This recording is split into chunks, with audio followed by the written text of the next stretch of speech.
تو امید ہے کہ آپ اس جگہ اپنی مرکز بنا لیں اور وہاں پہ اختلافات کو دور کریں. تو اس وقت حضرت علی نے یہ سب سے پہلے اپنی مرکز کو، اپنی کیپٹل کو، کیپٹل آف رولنگ کو مدینہ سے کوفہ کو بدل دیا. حضرت علی وہ تھے جنہوں نے مدینہ سے کیپٹل کو ہٹا کر کوفہ کو بدل دیا. حضرت ابو بکر یہ کام نہیں کرے، حضرت عمر یہ کام نہیں کرے، حضرت عثمان بھی یہ کام نہیں کرے. یہ حضرت علی تھی. یہ کیا تھا وجہ؟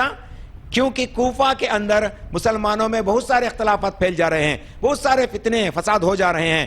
اے علی اگرچہ امیر المومنین اس جگہ پہ فائز ہوتے تو لوگوں کے اندر صلح ہو جاتی اور لوگ متحد ہو کے رہتے، یہ کہنا تھا. لیکن حضرت معاویہ شام کی طرف تھے.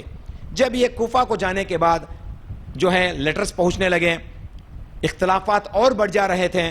معاویہ کو جو ہے رضی اللہ تعالیٰ عنہ کو آپ جو ہے صلح کرنے کے لیے بلا رہے تھے، کیونکہ معاویہ رضی اللہ تعالیٰ عنہ کی بھی کوئی کم جماعت نہیں تھی. تقریباً ان کے پیچھے 1.5 لاکھ لوگوں کی جماعت تھی. تابعین میں سے 1.5 لاکھ لوگوں کی جماعت حضرت معاویہ کو اپنا خلیفہ تسلیم کر کے رہی تھی.